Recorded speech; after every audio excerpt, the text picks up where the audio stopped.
slaughtered and the fixed income markets now look attractive in relation to the stock market. At least that doesn't happen to you when you own a 2-year T-note.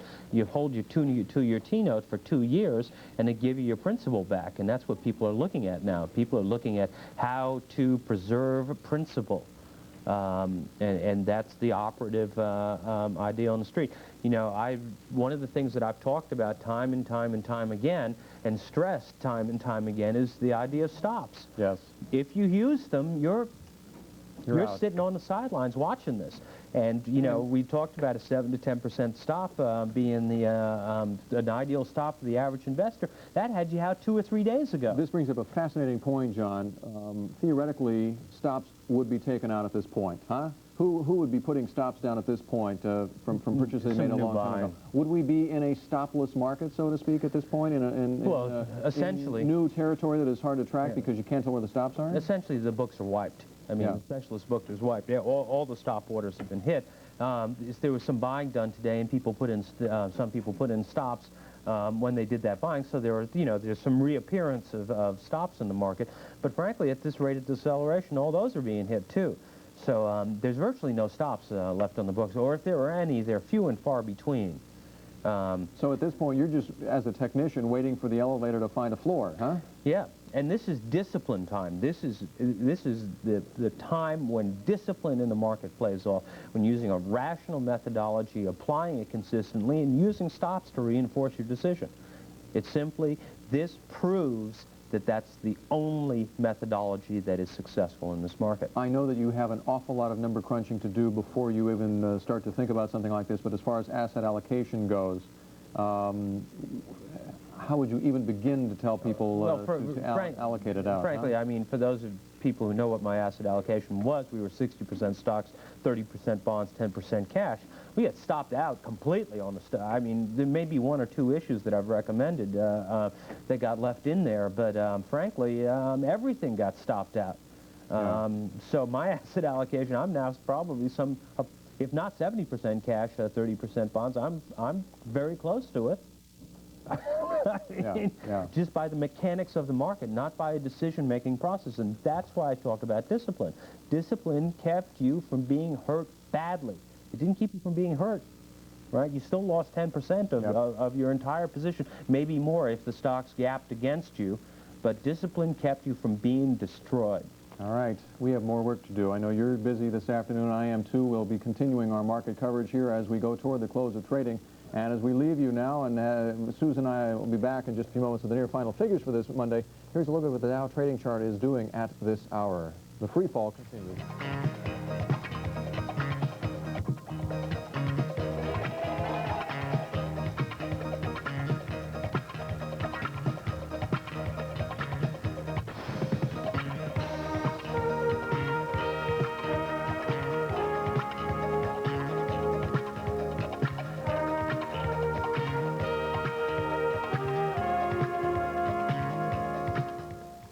How would you like this $400 Quotrek free?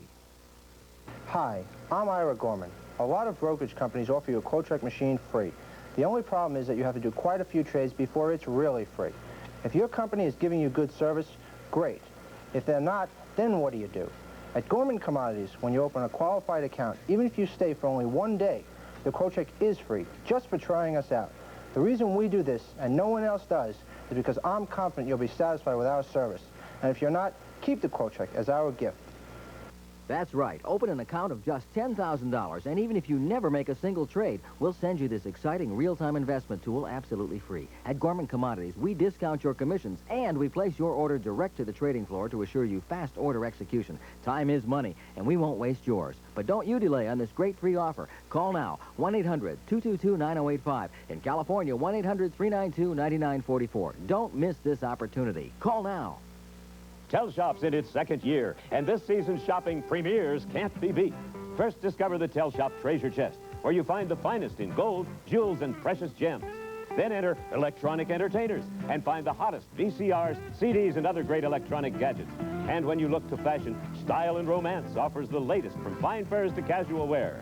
Other great departments include For Kids Only, All-Star Pro Shop, and Comforts of Home. So for quality merchandise at the guaranteed lowest prices, turn to Telshop. Ever wonder what makes a wrinkle a wrinkle? Look, the fibers of your clothes get bent out of shape. You can straighten them out with a lot of heat.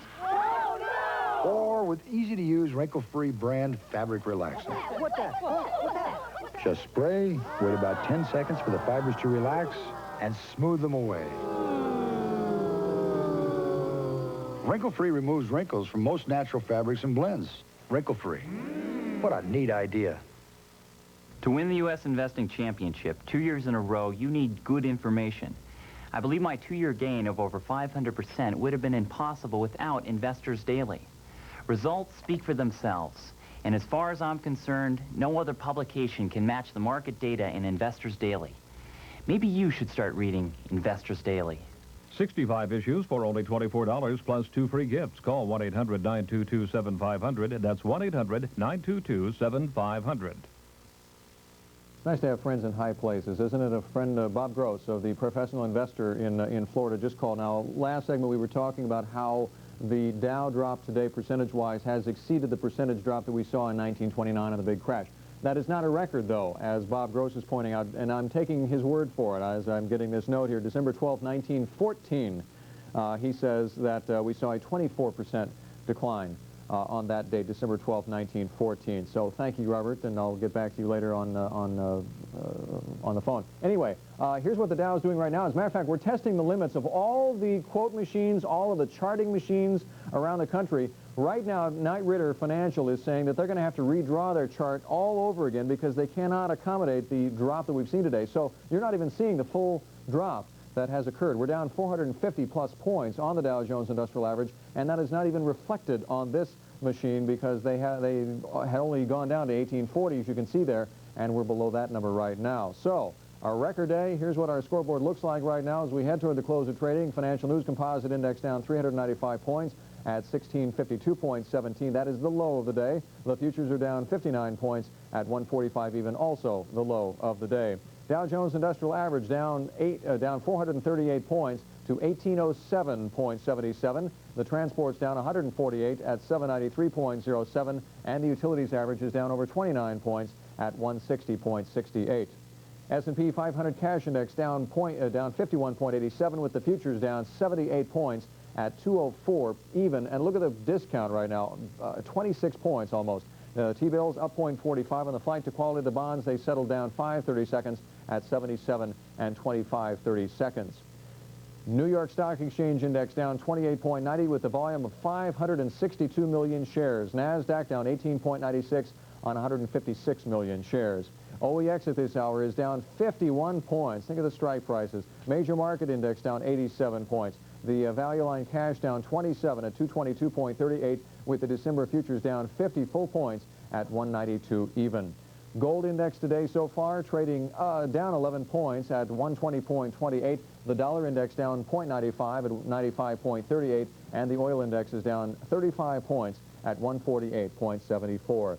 Coming up on Market Wrap in a few minutes, we'll go live to the American Stock Exchange. One of the savviest traders I know, Paul Tudor Jones, will talk about what he's doing in this market right now. Ron Insana is in Chicago. He'll give us a report from there live with what's happening in Chicago at the Chicago Board Options Exchange, and then John Bollinger will crunch a few numbers for us and put it in perspective coming up on Market Wrap. Numbers. Oh, unbelievable really numbers. Is. We are running out of superlatives, as and we one said. thing that we need to mention in terms of the futures, the major exchanges, a number of them, not all of them, but a number of them are starting to raise their margin requirements. Yes, double them in some cases. In some cases they have doubled them, and people are very cautious as we go into the end of the trading day. The S&P, of course, is still trading, as you know, and the market at the end of the trading day in about, what is it, the tape, how late is the tape? Do we know yet? 2 hours at the last 2 count. hours at the last trading. Okay, so we still have the S&P with a ways to go at this point, and the last time we looked, it was down considerably. It had retraced quite a number of percentage points. They're still trying to work that out. They can't quite keep track of how fast it is falling, but you can look at them now at the stock indices as they're on the boards, and it gives you an idea of exactly how far we have retraced. The big board index and the broader-based value line also suffering some very steep declines today. The bond market fared better than most indices, basically in response to a flight to Treasury securities. A number of brokers that we have talked to are recommending either cash positions in terms of a stand-aside position on the market or government securities. And as a result of that, we have seen increased selling and therefore increased buying of the bonds and the 10-year T-note as well as the T-bill market. And as you notice, the 10-year T-note is on the plus side. The TED spread, which is the T-bill euro-dollar spread, widened this morning as traders moved into those markets. They continue to be the beneficiary of this huge market fall. The dollar finished broadly weaker against all the major foreign currencies, with the yen and the Swiss franc and the Deutschmark gaining considerable strength. The Swiss franc also was bolstered by the gold market. The gold stocks, however, started to sell off at the end of the trading day after the gold market itself closed on the session. The grain markets and the bean market sold off in response to the stock market decline. The meat and livestock sector finished limit down, so it is really a panic bout of selling on all of the major markets, with the exception of the basic inflationary hedges. You're looking at the details on the price quotes. Bill Griffith will put the entire day in perspective for you coming up next.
If you're a businessman or woman with the brains, drive, and desire to run a growing company, Inc., the magazine for growing companies, invites you to call now for a free copy of its Guide to Small Business Success. Here's a special report packed with the kind of hard-nosed, how-to business savvy you find in every issue of Inc. That's INC, period. And the Guide to Small Business Success is yours free just for subscribing to Inc. at the money-saving trial rate of $18 for 1 full year. Then each month, you'll profit from Inc.'s special brand of hands-on management advice, facts, news, and ideas that quickly get down to business, plus insights into the business news straight from the men and women who make it news. So call today for 12 monthly issues of Inc. and Inc.'s Guide to Small Business Success free. That's 800-228-1600. What's more, as a special bonus, you'll get this handsome Inc. soft briefcase free with your paid order. Inc. magazine pays for the call. Toll free, 800-228-1600. If you've ever thought of starting a business, or if you already have, the Wall Street Journal could open some new doors for you. And more important, help keep them open. Call 800-638-1200 for this special introductory offer. 13 weeks for just $29.75 with a money-back guarantee. 13 weeks, $29.75. Phone 800-638-1200 now for the Wall Street Journal. Why do you invest with Charles Schwab? Schwab is quick and courteous. I like the service and the savings. Nobody tries to sell me anything. I get very good service. Time is money, and I saved both. Here at Schwab, we drive down your commission costs, and we do it with a level of service that you'll really appreciate. For your free Schwab booklet, call toll-free 800-848-3200. Closing numbers weekdays at 5 Eastern on Wall Street Final. The following program is brought to you by Unisys, the power of two.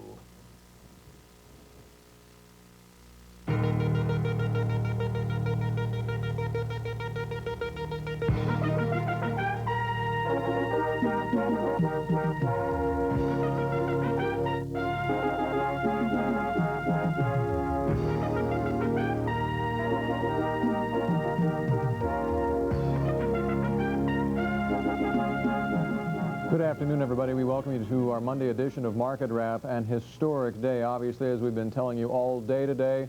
If you have been away from your television set and haven't heard about the stock market, this was it. We have exceeded the percentage drops that we saw in 1929.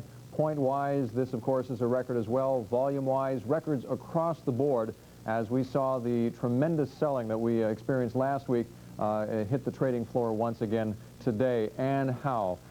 In fact, we show you the chart of the Dow Jones Industrial Average for today. They've had to redraw the chart, and there it is, redrawn with new limits on the Dow. And you can see that near the close there, we had a gap down on the close, tremendous amount of selling on the Dow Jones Industrial Averages. We finished down about 450 points. I don't have an exact reading in front of me right now, but as you'll be able to follow on the lower ticker there, it is a record drop. All right.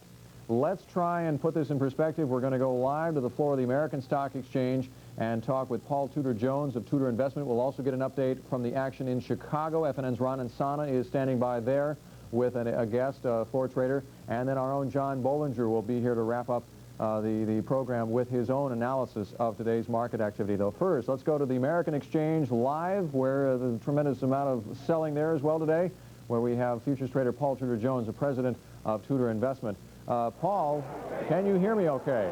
I can hear you, Bill. Okay. I'm not sure I want to, but I can. Yeah, I can imagine, buddy. All right.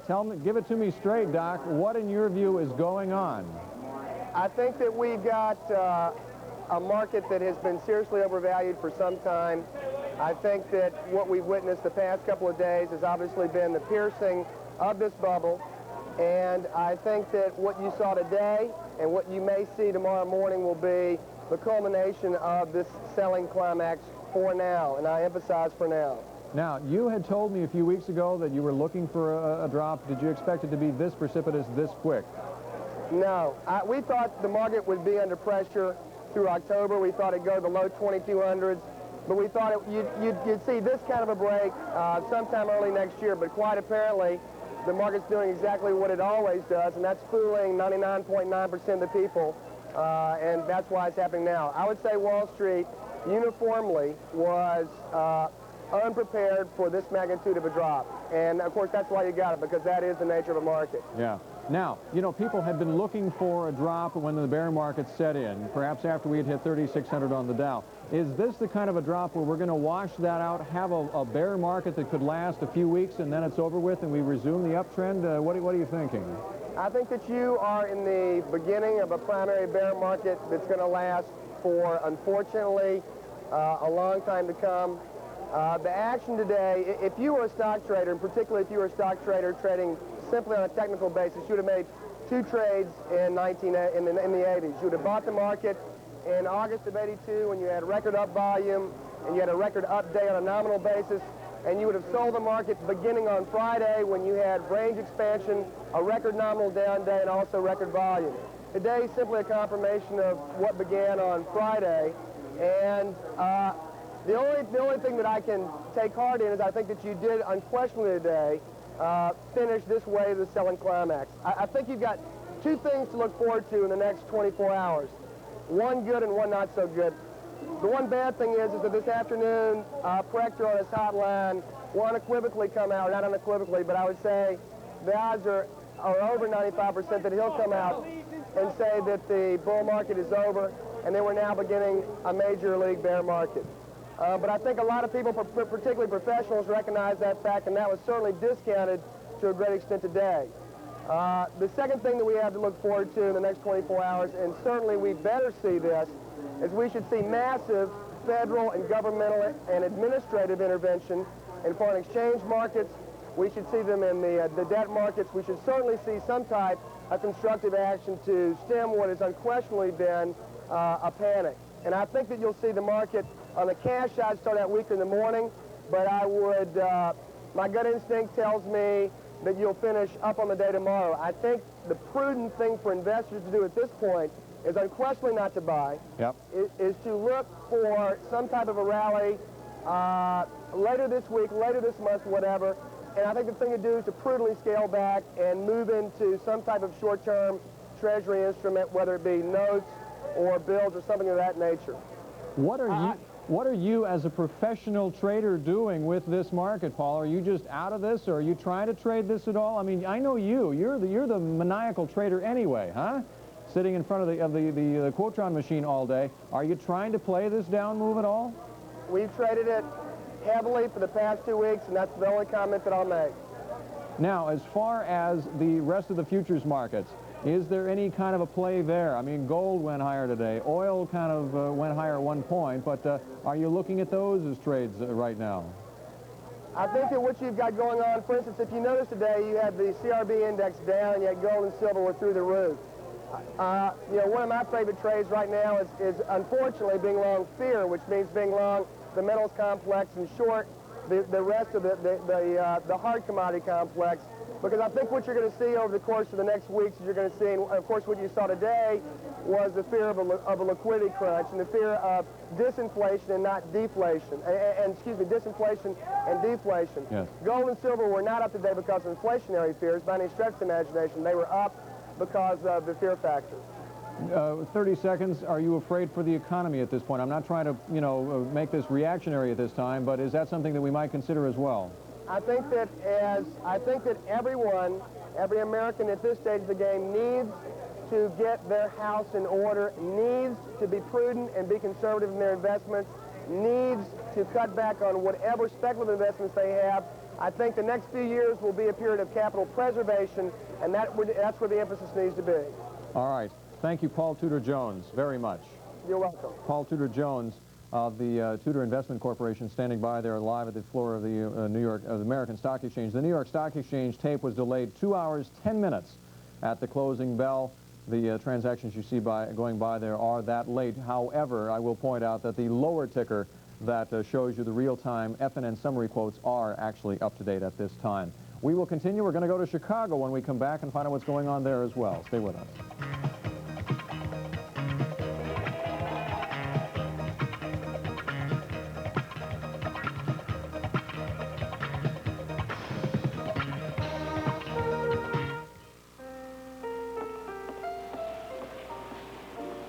Like a pie chuck, please.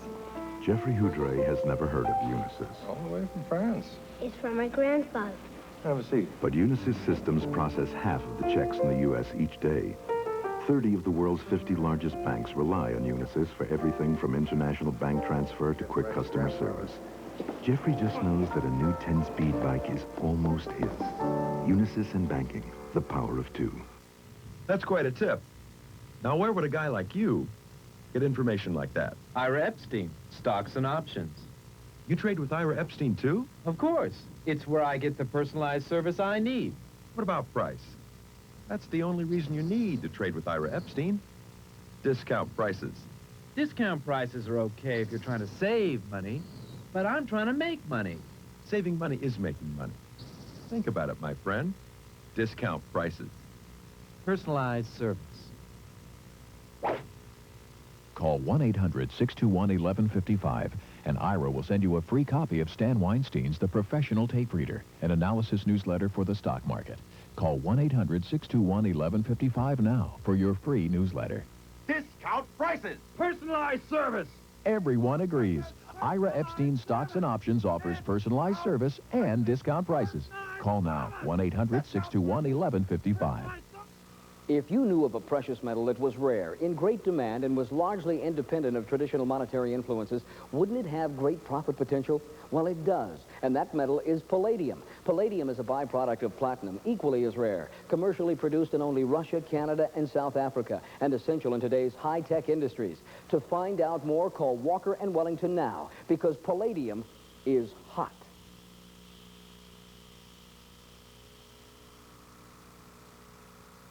Daniel Gray, entrepreneur, self-promoter. Everybody hears from you. Well, that's why I have the AT&T card. So, of course, you've called ahead to tell your family, clients, and associates you'll be late. No. That's a lot of buttons to press. Dan, use the pound button. The what button? The pound button. That little tic-tac-toe key. Press the pound button after each call, and you never have to redial your AT&T card number. Hey, you know, that pound button really works. Fast, huh, Danny? It's my kind of button. To get the AT&T card, dial 1-800-CALL-ATT. We continue our special coverage of today's dramatic market activity. We've gone to New York. Now let's go to Chicago for an update of what's happening at the Chicago Board Options Exchange. FNN's Ron Insana is on assignment there this week. And Ron, you spent the day on the floor there. How was it? Well, Bill, surprisingly enough, in the options pit, it probably wasn't as panicky as it was on the floor of the New York Stock Exchange. However, there was certainly a lot of blood on the floor, as one trader put it. There is certainly a bit of confusion. Obviously, there's a little bit of despair in various areas, depending on which stock you were in. Certainly, the gold mining stocks did better than the rest of the market and accounted probably for the only advancing issues on the day. Now, we just got over the Dow wire. There is a conference from the New York Stock Exchange getting together as we speak. No other details available on the Dow wire, but it appears they are getting together to talk about it and see what they're going to do about trading both at the end of the day today and early tomorrow. Who do you have there, and what are you talking about at that point? Right now, I have with me on my right is Marvin Zelkin, who is a independent market maker in CBS stock. A lot of damage there today. How much damage do you think is done to the overall market, particularly here at the options exchange, and how much to the psychology of the market at this point, Marvin? Well, the overall damage to the market, in my estimation, is tremendous. You know, I guess this could be called our crash of '87. Obviously, Friday, when we were down over 100 points, we thought that was pretty bad, and now it looks like Friday was a Cinderella story compared to today's action. It's the confidence in our market, the overall confidence in all of our financial markets in this country. One of the strange things we noticed today, T-bills were up very strong. Flight to quality, obviously, everybody was going from cash into bills. Where I trade in CBS, the stock was opened 20 lower. It's off over 40 for the day the last time I saw the runoff. Was anybody making money out there? Or was it a completely one-sided affair today? No, I would imagine that there was probably a lot of money made on the floor. I think that there was probably a lot of blood. Nobody will know till tomorrow. All right, let's talk specifically about tomorrow. What is everyone looking for? Certainly there were a lot of rumors out there today. The few that I heard, clearinghouses getting hit fairly hard, needing to raise cash. What kind of instability does that lend to the trading environment? Well, of course, nobody even wants to talk about that potential. We like to think that especially our market here at CBOE is extremely strong, and the depth of liquidity in terms of the financial strength of the clearinghouses has always been tremendous. There's never been a question about the financial integrity of our marketplace. After today, I'm sure there are rumors. My particular clearinghouse happens to be owned by Merrill Lynch, and of course I feel quite secure in knowing that my account is fine and Merrill Lynch is going to be here tomorrow and for years to come. How about members having to sell seats? I heard rumors to that effect as well, to raise cash, answer margin calls. I have no comment on that because I really don't know. All right. What do you expect tomorrow? Certainly there was talk about margin calls in the morning again. Do you anticipate that you're going to see the same kind of activity? Will it be more downside activity? Well, where did most of the selling come from today? How much foreign money was being pulled out of our marketplace today? Right. You know, the talk all through the year was that there was a lot of foreign money fueling our markets. Well, how much of that was pulled out? I wake up quite early in the morning, and I was driving down this morning at 5:15, and I heard that the Japanese market was having the worst day in their history. And now I understand it's the worst day in their history. The Hong Kong market got hit. London got hit.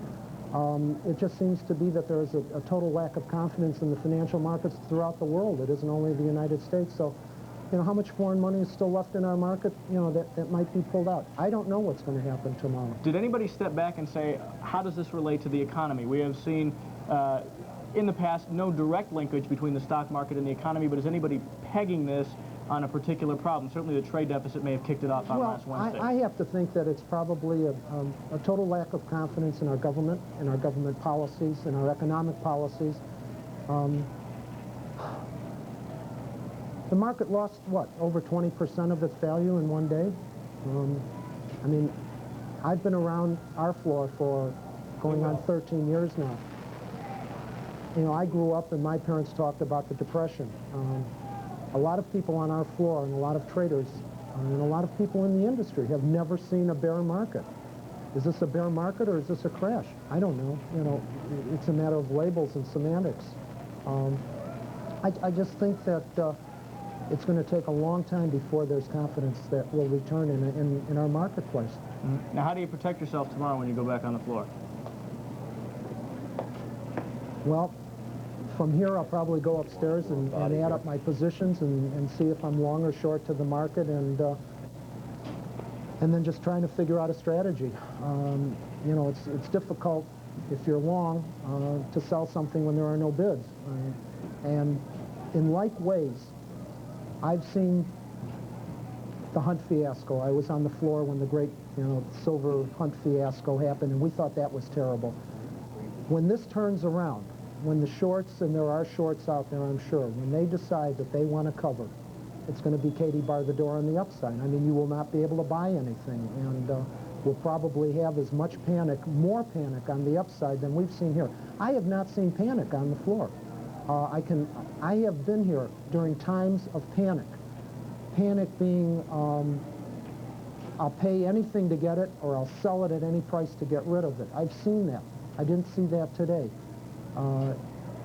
Today, it was plain, orderly selling.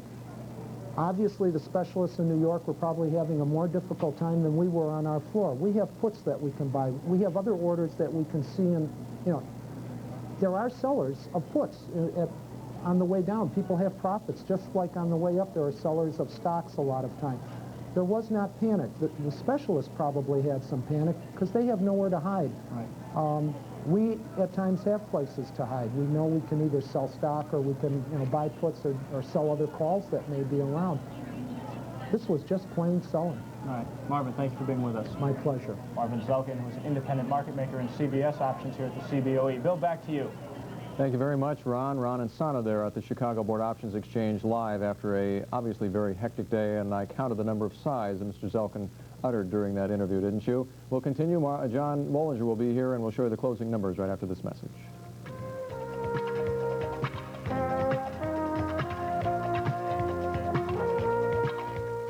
$23 million Americans suffer muscular back pain. The best way to describe it is if you take a towel and you wring it out. Doan's pills relieve minor back pain for hours. Its special ingredient is found in no other leading analgesic. They worked marvelously, wonderfully. Get Doan's pills. Financial News Network is the only place where you can keep an eye on your money throughout the business day. From before the opening bell to a comprehensive wrap-up on America's business, you can count on the people who know money at Financial News Network. From the nerve center of Jake Bernstein's office, meet two of the world's best-known futures traders, Jake Bernstein and Larry Williams. Together, Larry and I would like to personally invite you to join us in Las Vegas for our best-ever Futures Systems and Methods Symposium. What we have here is an opportunity for folks to spend 3 intensive days with 5 of the greatest traders of this generation: Jim Dalton, Jim Nisi, Halson Hill, Jake, and myself. Then on Monday, in real time, all 5 of us will have online quote systems to show you in today's active markets like S&P, T-bonds, and metals how we trade, win, lose, or draw. Imagine learning secrets from 5 of the greatest, watching us in actual operation practice what we preach. That alone is an invaluable experience. To attend this special seminar at the Dunes Hotel in fabulous Las Vegas, call toll-free 800-323-5486. You'll watch some of the world's greatest futures traders share with you in-depth, hands-on tools and approaches you can take home to improve your trading. Don't miss this great Las Vegas symposium. Call today. As an independent investor in the stock market, one who knows what he wants and makes his own decisions, you want to put more of your money into the market and less in the hands of a broker. First National Brokerage Services offers substantial savings on all your stock transactions. Save up to 80% over full commission brokers, up to 44% over other discount brokers. $23 is our maximum commission on 100 shares for any market order. And you can save even more on larger orders. By trading with First National Brokerage, you'll join thousands of independent investors nationwide who are putting more of their money to work instead of paying high brokerage commissions. I'm confident in saying that when you trade with us, you're trading with the best in the industry. I guarantee it. For more information or to open your First National Brokerage account, call toll-free 1-800-262-8500. That's 1-800-262-8500. Call now. You'll be glad you did. You are watching the Financial News Network. The information and statements made during Financial News Network's programming and commercial announcements are not to be considered recommendations of specific securities or the general market. How'd the market do today? Here's a trading chart on the Dow Jones Industrial Average for the day on the courtesy of Knight Ridder Financial. And you can see that they really had to compact it in order to get the entire day's range on there. First thing this morning, the gap down, a rally upward, then another push down, another slight rally up, another push down, another slight rally up, and then the final push down for the day to the lows of the day. How bad was it? Here's a look at our scoreboard for this historic Monday. Fancy down 445 points at 1602.40. The futures down 64.40 at 140 even. Dow Jones Industrial Average down over 500 points today at 1738.74. The transports down 1.64.78 at 776.87. The utilities average down 29 points at 161.04. The S&P 500 cash index down 57 points with the December futures down 78 at 204 even. T-bills up 0.45 for the day at 92.50 in that flight to quality we talked about earlier. The bonds down just 5/32 at 77 and 25/32. New York Stock Exchange index down over 30 points on 603 million shares. And these are near final figures we're looking at. We'll have more updated numbers on the Wall Street final at 5 o'clock Eastern. NASDAQ down 19 points today on 168 million shares.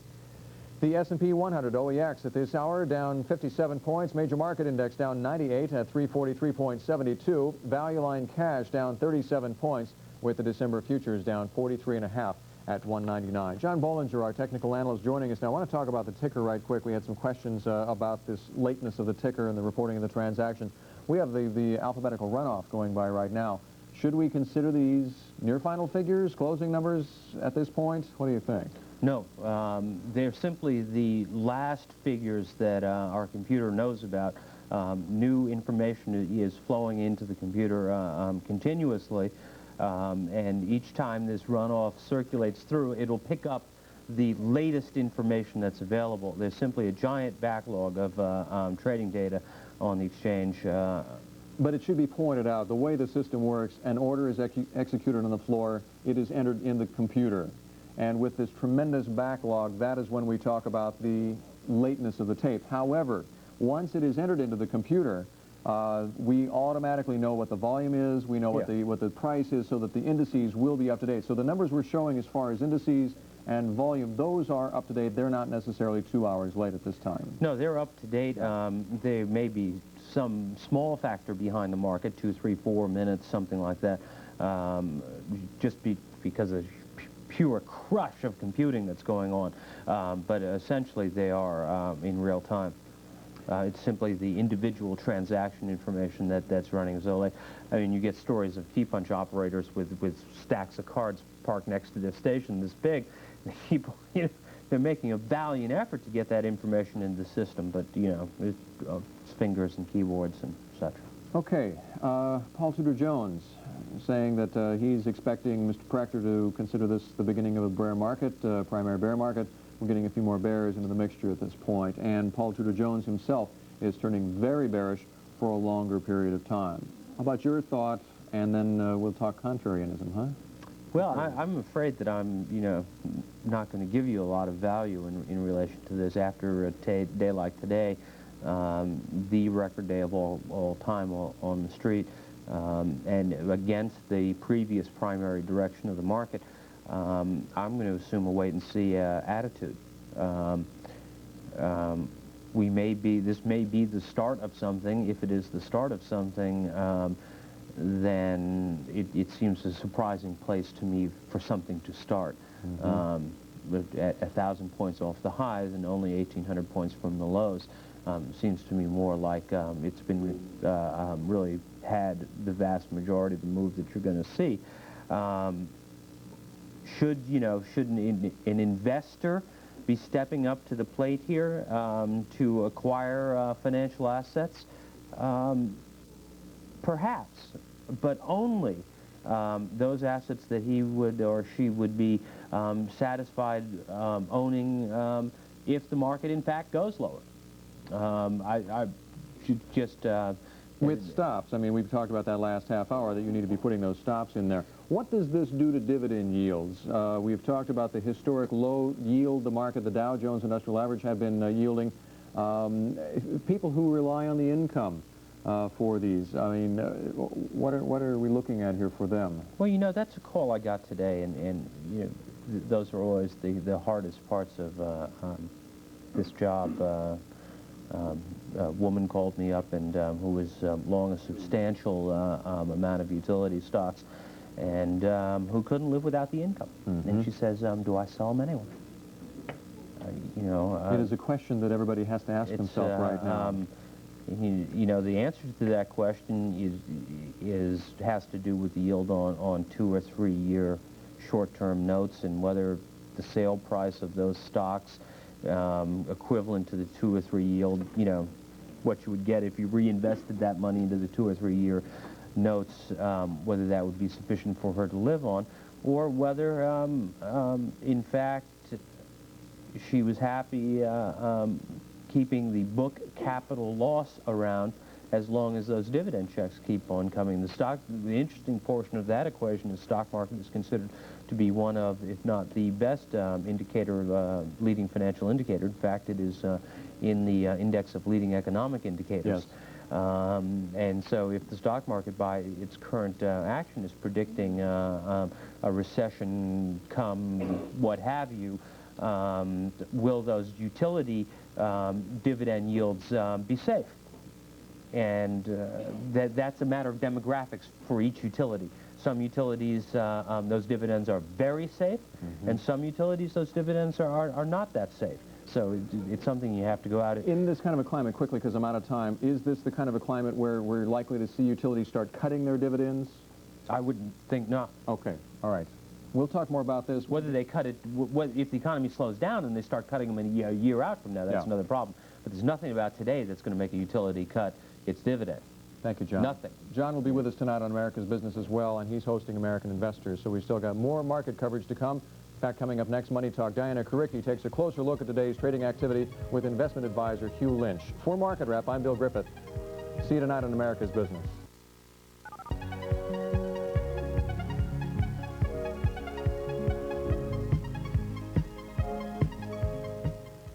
If you're looking for good ideas on personal finance, subscribe to the Wall Street Journal.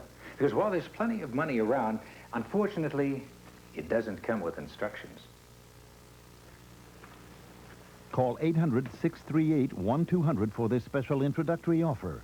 13 weeks for just $29.75 with a money-back guarantee. 13 weeks, $29.75. Phone 800-638-1200 now for the Wall Street Journal. More financial information is now available to cable television viewers. Not just more numbers, but comprehensive stock quotes, market summaries, and news capsules. Numbers with meaning. DBC Market Watch services deliver financial data from Wall Street to your personal computer. Our receiver and data management software lets you select and automatically track all the quotes you want, the way you want them, when you want them, in your own portfolio system with continuous unlimited access, all for one low monthly fee.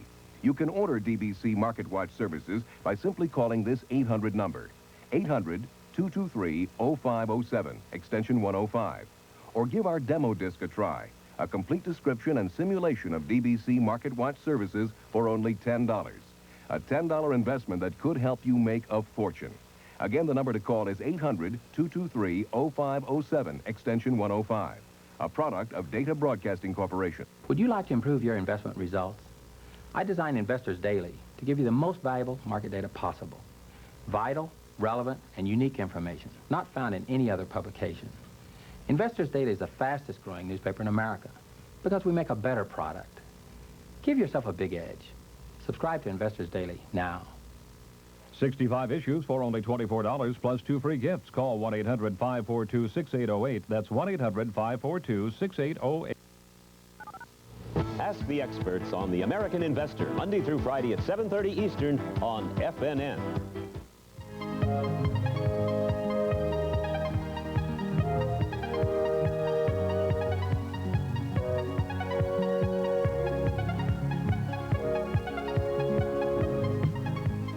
Good afternoon and welcome to Money Talk for a historic Monday, October 19th. I'm Diana Karicki, sitting in for Eva Dorn. The stock market took a tumble today like we haven't seen before. With the final numbers not yet in, the Dow Jones Industrial Average is down 507.99 points at 1738.74, an 18.6% drop in record volume of at least 603 million shares. Because this is such a historic day on Wall Street, we have canceled our previously scheduled guest and will be joined instead by Hugh Lynch. He is a registered investment advisor. He'll try to put what we've seen today in some perspective and try to give you, as an investor, some idea of the best ways to react to this kind of action on Wall Street. Hugh, thank you for joining us today on such short notice. Thank you. How do you explain this?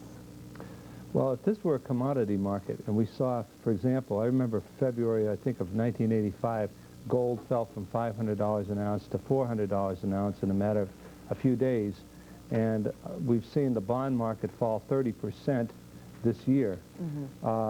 What's happened in the stock market, if given a 30% decline in the stock market, in the bond market, and realizing that the stock market should be far more volatile, then you could make a case for a decline of 50 or 60% in the stock market relative to its all-time high. Because we have to look at the difference between the yields in the stock market and the bond market. Historically, it's sometimes 5%, 4%. It's been as much as 7.5%.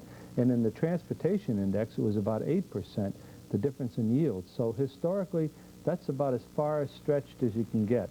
It often doesn't seem, though, from looking at the fundamentals of the stock market, from looking at other factors like earnings reports, it didn't seem that the market was so overvalued at 2,700. Is it oversold at 1,700? When the market starts to move like it did today, it doesn't matter whether it's overbought, oversold, undervalued, overvalued. I remember in 1982, before the market took off, for months, everyone had noticed that the market was undervalued, and yet the market still drifted sideways and even went down. And I remember in 1974, during the bear market, when a lot of stocks lost 80 to 90% of their value. For example, one-decision stocks like Avon Products, Eastman Kodak, Upjohn, that had been in the $150 range, eventually in the next eight months to a year, dropped as much as 90%. Polaroid went from about 150 down to 15. So these things can happen. Bear markets wipe out values irrespective of what they think of. Are we in a bear market now?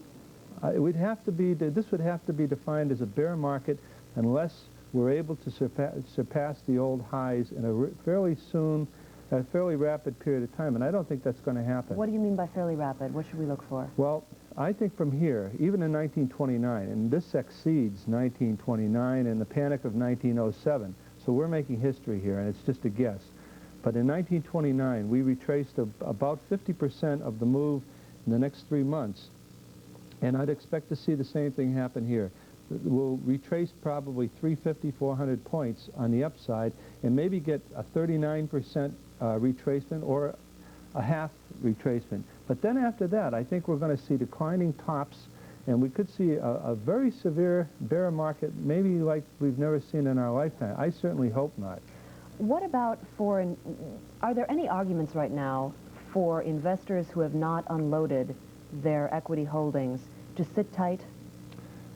If you have already gone through the worst of this, my instincts would be to tell you not to sell at this point because, again, we're going to, as soon as these trades are cleared, all willing sellers will have cleared their trades by tomorrow. The only thing then will be for the very large short position that we had in the market would be to cover shorts. That could happen in the next few days. We get a very sharp bounce here, I would say start selling stocks. You notice though the bond market didn't do badly today. That seemed to have bottomed out momentum-wise about last Thursday. And even the utility stocks, which did badly today, didn't do badly compared to the Dow. And last week, as bad as last week was, they were showing the most negative, the most positive upticks. How can an investor tell if we're nearing a bottom or if we're at a bottom? Historically, a bottom, or a climax bottom after a long selling spree has been climaxed by an unchanged reading on the New York Stock Exchange of 160 issues or less. In other words, when everything's in flux to the downside, this has been the end of a bear market, or at the end of a climax. Also, the McLaren oscillator got as low as minus 250 in 1978. Today, we were already going into the market at minus 200. Today, we were off the board. So this is the most negative in terms of climax selling that has ever occurred. And whether or not uncharted waters. Absolutely. So if there is such a thing as a bottom, it would have to be on a day like today, and I would think it'd be today or tomorrow at the latest. So the best we can hope for from your perspective at this point is a rally of 350 points. 350, 400 points, something like that. Okay. What do we need to stop the selling? Let's say tomorrow we open lower and we continue lower. Well, I think the die is cast. Part of it is the Congress's fault. The Congress has passed laws which are going to take away a lot of the advantages of the tax bill. The state houses have been passing a la poison pill bills to keep their industries, so you've got balkanization of American industries. We've had really stupid policies on the part of the SEC. The uptick rule should have been eliminated a long time ago. What's the uptick rule? You have to have an uptick to sell short on the exchanges, but you don't need an uptick on the futures market. We could have balanced that discount to cash if we'd not had that stupid uptick rule. Okay, they should have passed that a long time ago. We'll have to talk about that a little later in this half hour. We will be back with Hugh Lynch to take your calls right after this message from High Technology Magazine. This High Technology Business Minute is brought to you by AT&T.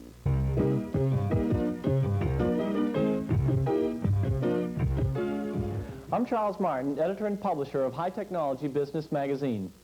Super VHS may be the hottest new video format since the battle between VHS and Beta in the early 80s.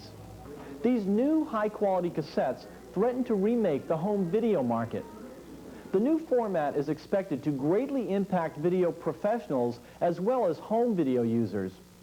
Although the advantages for home use of Super VHS are obvious, the new technology will be trying to replace a popular existing standard.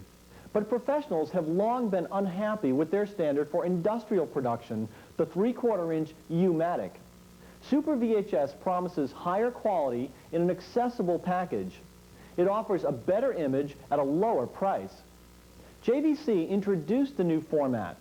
The company marketed its first consumer decks in late summer with industrial models to follow. Other companies that have licensed the technology include Sharp, Hitachi, Mitsubishi, Matsushita, Panasonic, and Zenith.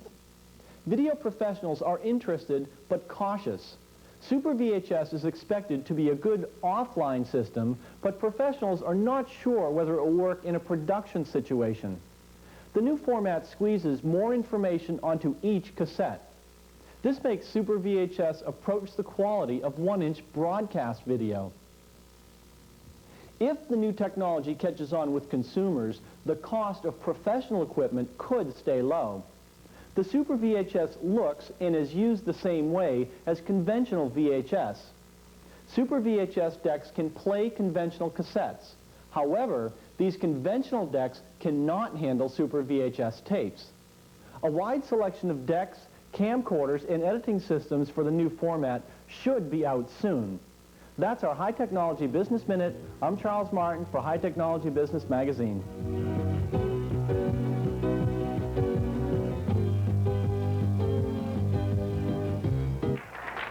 Hey, I'm just the guy who chose the computers. Now, what matters is how we've helped each other. Now, what Fran's people and Kelly's people do helps us, and what we do helps them.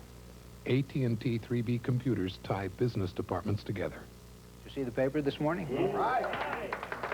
This is why we did what we did and made the choices we made. Oh, yeah.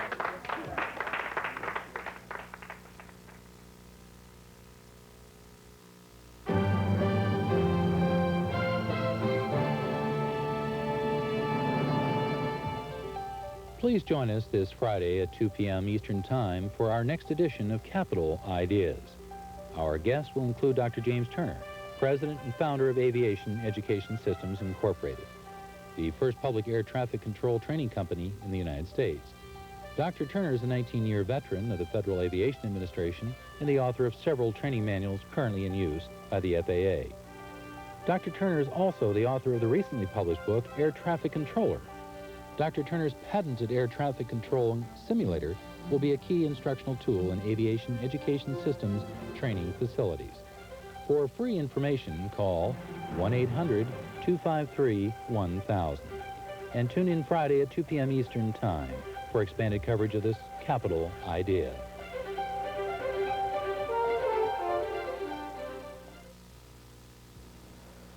For Futures Magazine and the CEI Futures and Options School, meet Executive Director Don Sarno.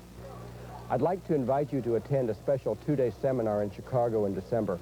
It's called The Best Tools and Trades for 1988.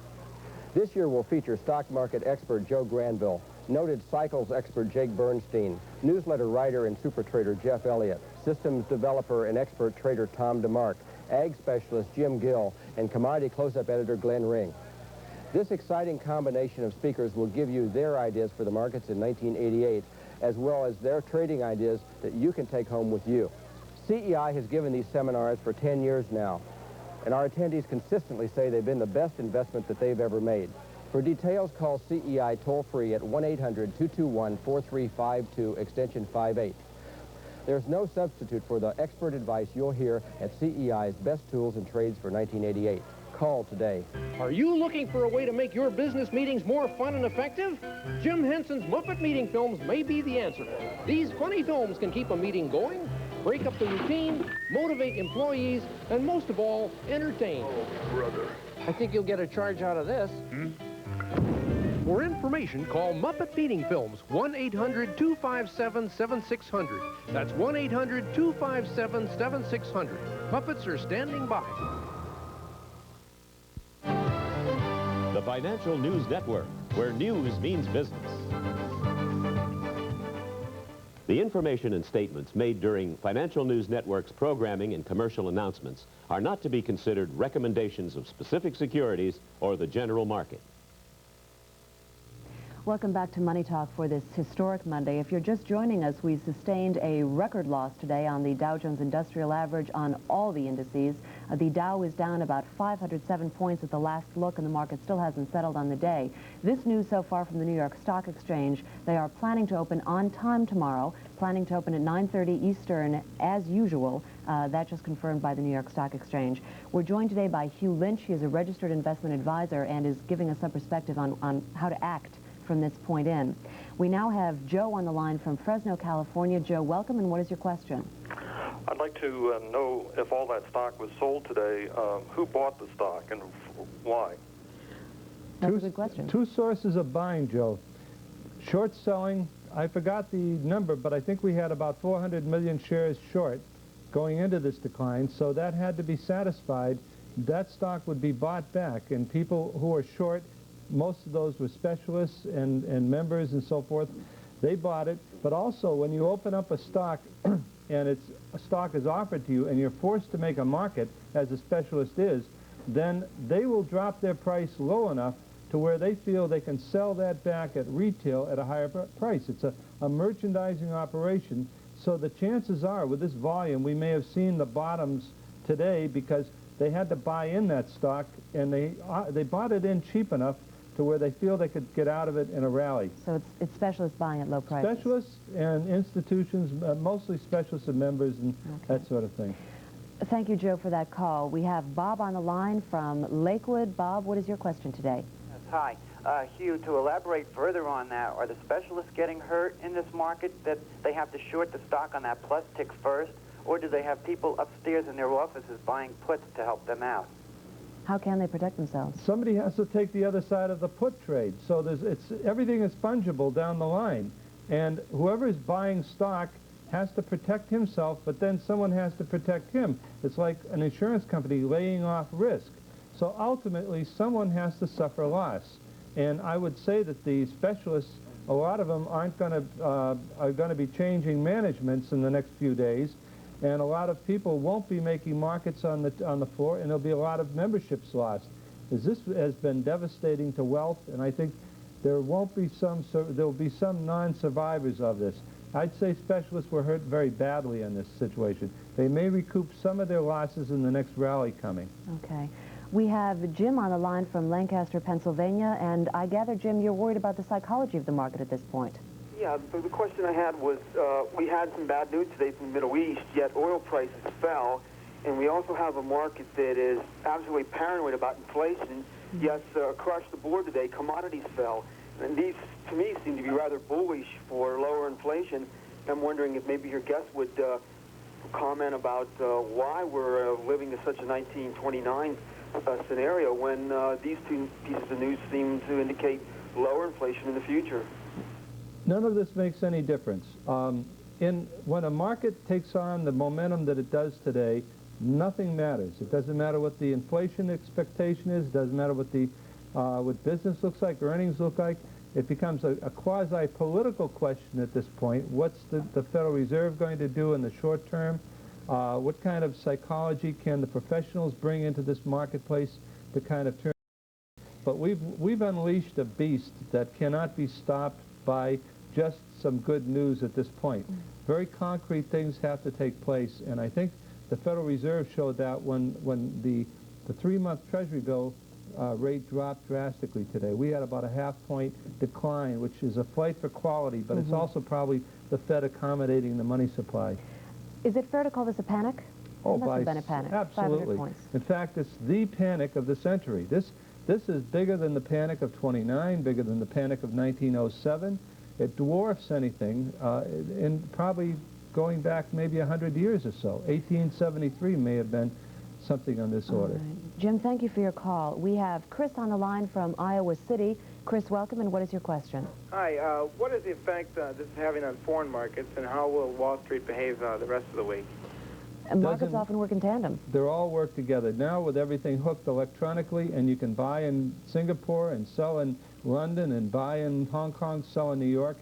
As I say, all markets are now fungible, meaning that they can be represented from one currency to another, one market to another, and it doesn't make any difference at this point. They'll all move in tandem now. So it doesn't help for an American investor to try to go overseas to avoid the trouble. No. There's no haven. The only refuge in markets like this in the past have been gold.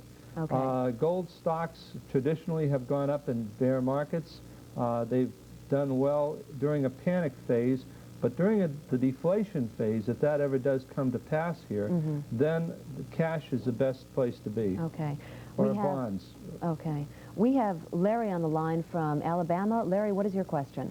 Well, he answered part of my question already. I'm in mutual funds, and I'm primarily in gold mutual funds with a smaller position in energy, and I was wondering if I should liquidate my position, or what should I do under these circumstances? Well, the gold mutual funds will do well in spite of the fact that some of them didn't do so well today. But the gold mutual funds will do well because it's the one place where investors will flee. The problem is the wire. The communication system is so fouled up now that if you wanted to sell a mutual fund, you probably wouldn't even get into your to your person to sell it. You'd have to go through a broker, and maybe then you'd have a problem getting it transacted. All right. Mr. Lynch, thank you very much for your perspective today. Okay. We've been hearing from Hugh Lynch. He is a registered investment advisor. This news also just in from the Reuters News Service. The White House says that President Reagan is concerned about the drop we've seen today in the stock market. He is also convinced that the economy is still sound at this stage of the game. So the president is concerned about the stock drop, but convinced the economy is sound. After a quick break, we will be back with Ed Hart for another look at what we saw in today's stock market. Stay with us.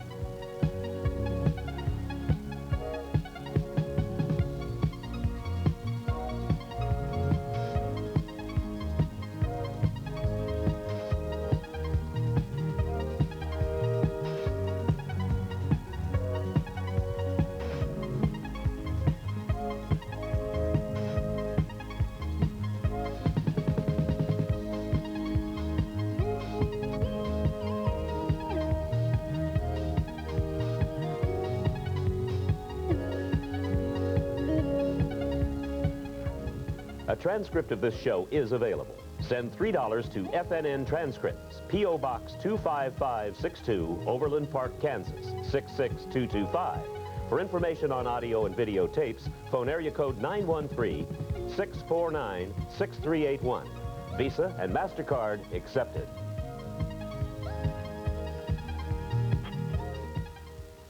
Long after the U.S. futures markets close for the day, you want to reach your broker for something as simple as a price quote. Or you want to place an order at night for tomorrow's opening. Or you'd like to take advantage of the extra trading hours that overseas markets provide. There's only one problem. Your futures broker is long gone. We have the solution. At Lind Waldock, the nation's largest futures discount firm, we never sleep. Being open 24 hours a day, every trading day, is a standard part of our quality brokerage service. You can place orders at midnight for the next day, or trade through Singapore at 2 a.m. Singapore, Lind Waldock, Chicago. You have the international marketplace at your fingertips, plus the convenience of trading around your schedule, not your broker's. And you get this kind of service at commissions 50 to 80% lower than full-price firms. While you may not need 24-hour attention every day, when you do need service, we're here. At Lind Waldock, we never sleep. Announcing an all-new lineup of futures and options advisory hotlines, exclusively for Lind Waldock traders. Our free evening analysis gives the who, what, and why behind each day's trading. We also offer 2 advisories that give specific recommendations on the most widely traded futures and options. New customers receive free trials of both. Call us now to see how you can become a Lind Waldock trader and get our exclusive advisory hotlines. Call 1-800-621-0762. To win the U.S. Investing Championship 2 years in a row, you need good information. I believe my 2-year gain of over 500% would have been impossible without Investors Daily. Results speak for themselves, and as far as I'm concerned, no other publication can match the market data in Investors Daily. Maybe you should start reading Investors Daily. 65 issues for only $24 plus 2 free gifts. Call 1-800-922-7500. That's 1-800-922-7500. Why do you invest with Charles Schwab? My commission savings over several years have been substantial, very substantial. Well, I just opened my Schwab account this week. Bought 100 shares of stock, and I saved $49. I cut my commission costs in half, period. Here at Schwab, we drive down your commission costs, and we do it with a level of service that you'll really appreciate. For your free Schwab booklet, call toll-free 800-626-2500. FNN's Ed Hart joins us now for some more perspective on the declines we saw today in the stock market. Ed, before we came on, I said, how worrisome is this? And you said, very. It's extremely worrisome because so many values flow from stock values, and so much money is loaned on stock, directly and indirectly. And the Tokyo stocks got hit hard, the London stocks have been hit hard, the New York stocks hit hard, and many of those stocks are owned on margin. Now, before we sound like it's all dark and doom, let's hark back to a time when you were still in school, but I was not. In May of 1970, and I'll go into more detail on this on on Wall Street Final, but they turned the market around there on a statement from Arthur Burns that there was going to be enough liquidity for everybody. And I'm quite sure that was not nearly as serious a decline as this one. And in fact, that the turnaround only lasted about a year or two, but that was time for a lot of people to get out. But at any rate, this time with so many people, not just the brokers who own BMWs bought on time, condos bought on time, luxury travel bought on time and that kind of thing, but all kinds of values that flow from stock values. And they would be they would so severely impair the lenders, and when we get into the final, we'll be looking at the damage to the bank stocks and the savings and loans and the rest of it, that the markets just cannot stand it. Now, if the market existed in a vacuum, without pulling down other things with it, you say, hey, in a way, this is going to be healthy, regardless of the casualties, because eventually you'll get down to the point where they can be bought on good, solid value. But the problem is taking them down to that point hurts too many people. I mean, you probably heard John Bollinger talking about some of the things, some of the margin requirements that are being made now, that some of them have to be paid off in Fed funds rather than in check, that the margin calls going out by telegram rather than by mailgram because they have to be answered in 24 hours, because the brokerage houses, and those stocks were hit hard too, they realize they're in an agency position, and the person at the other end can't make delivery, the brokerage house is stuck. So where do we go from here? We go from here, I would just, and I'm only guessing, of course, Don Wallenchuk, who's been very good at calling this decline, he's made a number of good calls this year, says that you reached a broadening top formation today, which should have held in the mid-1800s. Apparently it has not. Now, if it cannot rally from somewhere close beneath the middle 1800s, then we're in more serious trouble than we have been in since 1929. And as I said, if all this stuff was held for cash, it would not be nearly as big a problem. But the big moves in the market, up or down, sometimes you get a few days warning and nothing happens. You say, hey, nothing's going to happen.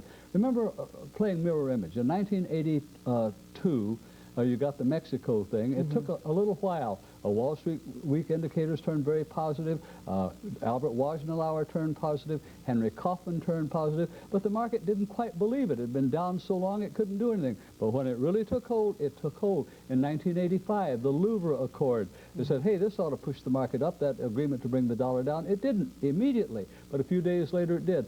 All right, then in August, you had the yield on the Standard & Poor's drop to 2.78%. In the past, that's always been bearish, but the market got by with it for a couple of weeks, so they said we're going to be okay. Well, eventually the point came when last Thursday afternoon, the Maryland Pension Trust sold its stocks in order to buy bonds. Eventually, that 10.5% yield began to look just overpoweringly good. Where you get the money to buy bonds, you sell stocks. Let me take you back to the immediate and ask, what do we watch in the overnight? We're going to watch the central bankers to do something to stabilize the market, whether it's a statement, or whether changes in margin requirements, or whether becoming more lenient, or whether they're going to close some institutions, or suspend trading, or whatever, because I'm quite sure they have not decided it yet, because the German central bank had to throw its liquidity ideas out the window and furnish liquidity. They don't like to see their money supply explode because they lost their country that way back in the 1920s.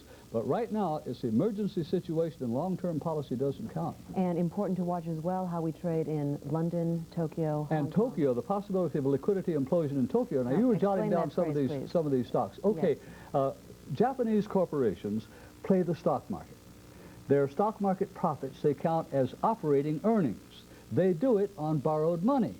And they have already lost enough money on yen-denominated bonds that the banks begin to call in some of those loans. That's equivalent to margin calls in Wall Street in 1929. You have, how much was Matsushita down? You jotted some of these. Matsushita down 37 at 148. Okay, you could get the equivalent of margin calls by the banks in Japan tomorrow morning, so I'm quite sure the Bank of Japan is going to have some kind of special rules operated by tomorrow morning. Right. And we'll hear from you again later today. On the Wall Street Final, America's Business, all the rest of it. Okay. Tomorrow on Money Talk, find out what a hedge fund money manager is recommending in this market. Lisa Morgenthaler, portfolio manager for Forum Hedge Fund, will be my guest.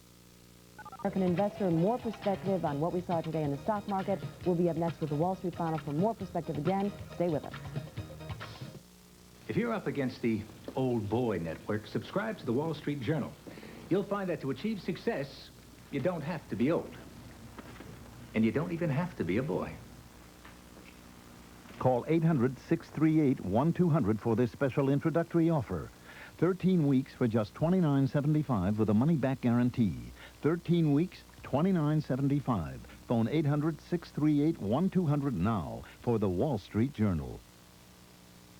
Aerospace, petroleum, real estate, electronics. Just a few of the industries you need to know about. Analyzed in the only investment service you need to have, the Value Line Investment Survey. Value Line gives you more than just headlines. We'll pinpoint future price performance, investment safety, estimated yields, earnings, dividends. And we do it for 1,700 stocks in more than 90 different industries. The Value Line Investment Survey, every week. The Value Line Summary and Index section, pinpointing 100 stocks considered most timely, complete coverage. Ratings and Report section, complete coverage. Selection and Opinion section, complete coverage. Economic and Market Analysis, complete coverage. Order the Value Line Investment Survey. Try it for 10 weeks at just $60. Order now and receive this bonus, the 2,000-page Investors Reference Service. Full-page reports on all stocks updated weekly. Call toll-free 800-633-2252. 800-633-2252, the Value Line Investment Survey. There are a lot of ways to get the information you need to prepare you for the next business day. America's Business gives you a decisive picture of the past day, including a wrap-up of the day's numbers and insights from the players and analysts involved. Get the kind of information you need to make the right decisions. Tune in to America's Business, weekdays at 7 Eastern, and get what the others can't give. Straight, complete business news, only on FNN. Wrap up the day's business weekdays at 6 Eastern on FNN Evening News. Portions of the following program are brought to you by U.S. Sprint. We're building the first and only 100% fiber optic network clear across America.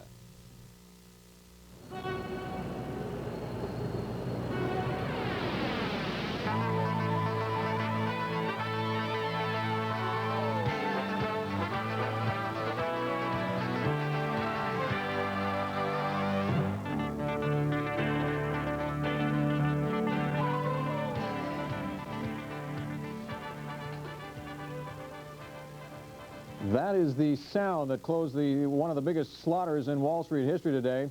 This is the Wall Street Final for Monday, October 19th. Good evening, everybody. We welcome you to special market coverage, which will continue till midnight Eastern time, we should point out, here on Financial News Network. And we do welcome you for this special Monday. I'm Bill Griffith.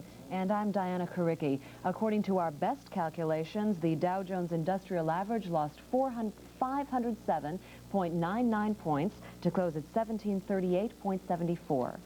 The numbers from Wall Street make history today, but the people who made the numbers were part of the story as well, as FNN Paul Ehrlich reports. If you just dropped in by parachute from another planet, you'd say it was just another beautiful summer-like day in downtown Manhattan. But of course it wasn't. TV camera trucks parked in the streets, TV camera crews on the sidewalks and steps, and the folks who spent the day over at 11 Wall Street will tell you why. It's down 300 points on 500 million shares. What do you think? How you feel? It's unbelievable. Nobody's ever seen a market like this. I was here when the market had its first 100 million share day. Said I'd never seen anything like that. This is unreal. Totally unreal. How's it feel inside? Scary. Scary. People are a little crazy in there. The volume's tremendous, more than any I've ever seen. But how are people acting? Well, people are a little bit nervous, a little bit panicky. First Albany analyst Hugh Johnson summed up today this way. Last week, I said the world wasn't coming to an end. Now I'm not too sure. On Wall Street, I'm Paul Ehrlich, Financial News Network. Over at the American Exchange, at least a couple of traders were groping for silver linings in the clouds over the day's market. I think that we've got a market that has been seriously overvalued for some time. I think that what we've witnessed the past couple of days has obviously been the piercing of this bubble. And I think that what you saw today and what you may see tomorrow morning will be the culmination of this selling climax for now, and I emphasize for now. Seeing things go down, down, down. Well, like I said, it was hectic, and all you could do is just execute the orders to the best of your ability. As the market will turn, and when it turns, I don't know if it's going to go up as fast as it went down, but I think that I would be pretty confident that if I was out there, I would be buying stocks at the close, and I'd be a buyer on the opening. I want to know about your feelings. This isn't just happening on Wall Street either. The world's financial markets are like a snowball gathering speed as it rolls down a hill.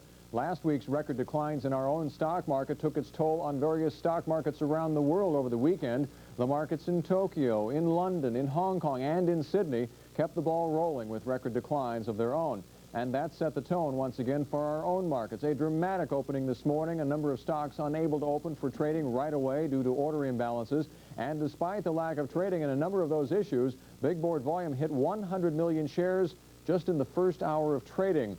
Only meager attempts to rally a few times today. The trading pattern of the Dow Jones Industrial Average looked a lot like a sloping mountain peak where I'm sure a number of traders wish they were today. What it all means is the asterisk we have been using to designate that big down days in the past have been removed. What I mean by that, not only was this the biggest point decline in history, it now surpasses the percentage declines that we saw in October of 1929. And we will show you that historic scoreboard in just a few moments. Compared to the big institutions, the paper losses that small investors suffered today were relatively small, but the emotional impact of today's record decline was huge. Alan Chernoff spoke with investors at a brokerage office downtown. It is a day of nail-biting and nervous stomachs because these investors are watching their paper profits go up in smoke. Your greed is going to kill you. You got it. I'm not greedy. It's absolutely a crash. Oh yeah, it will go down. Crash, you think? It is a crash. It will go down tomorrow, definitely. Only several days ago, investing in stocks seemed fairly safe as Wall Street's gurus declared the bull market in healthy shape. But today, stocks fell as quickly as the ticker moved. And at lunchtime, the Charles Schwab brokerage office near Wall Street was mobbed. The question these investors have to confront is how long can you hold on? How much pain and suffering on that ticker tape can you handle? The answer that many folks are giving us is that the bull market is still intact, and they intend to hold on to their stocks. I'm going to stay pat. I'm going to buy with fresh money. It's disturbing, but fortunately, having lived through the 29 depression and a couple of others, I can take it with a grain of salt now that I possibly couldn't have taken it 40 or 50 years ago. Of course, I'm worried, but I mean, I'm not going to jump out a window or anything like that, because I think it'll bounce back. It's going to be like a rubber band, I think. Harry Berger was thinking of selling, but decided it was already too late. You know, the stock went down at least 25%, my stocks. So I figured it's too late to sell now. the bull market still lives in the hearts of these investors. But after seeing the market plummet minute by minute, they can only hope their stomachs are as strong as their convictions. Alan Chernoff, Financial News Network, New York. History in the making today. Let's go right to the scoreboard that we can show you for October 19, 1987. Financial News Composite Index. These are real numbers, people. Down 445.66 at 1602.40. The Dow Jones Industrial Average today down a record 507.99 points at 1738.74. The S&P 100 traded at the Chicago Board Options Exchange down 57.71 points at 216.42. The trading pattern charts, no way do they do justice to what the Dow did and what the Financial News Composite Index did today. They have to compress these charts in order to get all of the bars on there. But what you can see that is eye-opening is the trading range for the day. 2,051.26, the intraday high on Fancy, 1601.33, the intraday low. On the Dow Jones Industrial Average intraday, theoretically the high was 2244.94, the low at 1737.11. On the day, the transports also down 164.78 points at 776.87. The utilities average down over 29 points. The S&P 500 cash index down 57.66, with the futures down 80.75 at 201.50. On the New York Stock Exchange, the index down over 30 points on 604 million shares. Remember, Friday was an incredible record. Today, we almost doubled that number. The advanced decline line, as you can imagine, only 42 stocks finished with a plus sign on the day. 1,965 with declines, 58 of them were unchanged. Up volume just 1.1 million shares, down volume 602 million, and the block trades, an incredible number, over 11,000 block trades of 10,000 shares or more across the tape today. New highs only 5, there were 1,190 new lows.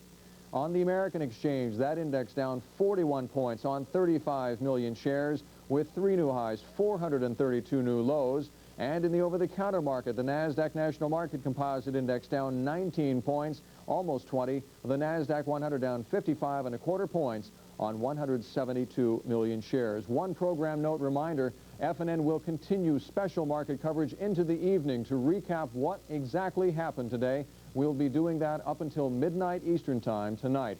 In the meantime, we'll look at our actives now on the New York Stock Exchange. AT&T down 6.75 points at 23.25. Pacific Corp down 4.75 at 29.25. GE down 9. Exxon down 8.75. IBM down $31.75 to 103.25. Also active on the day, Ford down $15. American Express down 8.58. Santa Fe Southern Pacific down 9.38. Gillette was down 8.75. And Cincinnati Gas and Electric down 2.18 at 24.25. Echo Bay Mines down $2. Home Shopping Network down 1.5. These the most active on the American Exchange. Texas Air was down 5. Alza Corporation down 9.25 at 20.38.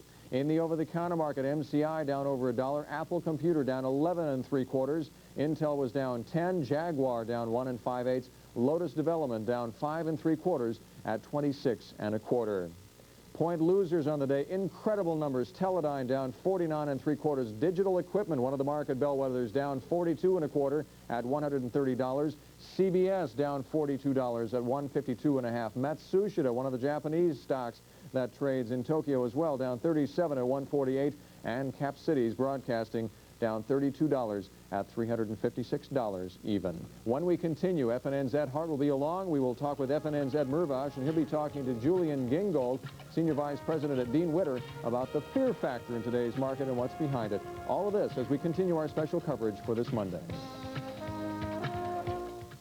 This is Investment Bulletin with Mario Machado. A golden opportunity for futures traders was created this summer by the Chicago Mercantile Exchange for the launch of International Monetary Market Gold Futures. IMM Gold Futures contracts offer trading opportunities by anticipating gold prices, leverage with a modest commitment of capital in the security and service of trading with the Chicago Mercantile Exchange. Ira Epstein & Company Commodities, in association with the Chicago Mercantile Exchange, would like Investment Bulletin viewers to have a free gold chart titled The History of Gold Trading, with commentary by Martin Armstrong of the Armstrong Report. The chart documents historical events that have happened to gold. Call 1-800-621-1155 for viewers in California. Call 1-800-433-5811 for your free gold chart. In addition, if you call now, you'll also receive a free information package. Call 1-800-621-1155. Viewers in California, call 1-800-433-5811 and receive your free gold chart and information package. If you've ever thought of starting a business, or if you already have, the Wall Street Journal could open some new doors for you. And more important, help keep them open. Call 800-638-1200 for this special introductory offer. 13 weeks for just $29.75 with a money-back guarantee. 13 weeks, $29.75. Phone 800-638-1200 now for the Wall Street Journal. Trans International wants to show you one of the most exciting profit-making strategies in America. See how the $5 gold Indian head grew in value from $2,700 in 1980 to $4,500 in 1985 to an amazing $7,250 today. The $10 Indian head grew in value from $2,500 to $3,750 to an incredible $6,500 today. The $20 Liberty Type 3 grew from $875 to $2,950 to a spectacular $6,000 today. Discover why millions of people are now moving their money from CDs, Ginnie Mae, stocks, bonds, and other investments into carefully selected, very profitable U.S. gold coins. For this exciting money-making report and a free valuable silver coin, call toll-free 1-800-832-COIN. Discover right now which U.S. rare gold coins to purchase based on 32 years numismatic profit-making history. Call 1-800-832-COIN.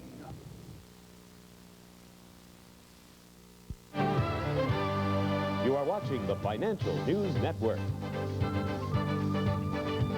After the close of trading today, President Reagan said that while he was concerned about today's market drop, based on his talks with financial experts, the economy remains sound. That, according to White House spokesman Marlin Fitzwater, who said that in a written statement that President Reagan watched today with concern, but he is convinced now, and we're quoting here, his consultations with financial experts confirm our view, the White House view, that the underlying economy remains sound. The New York Stock Exchange held a news conference after today's close of trading, and FNN's Alan Chernoff was there. He's just back from that news conference back to our Wall Street studio. What was the story there, Alan?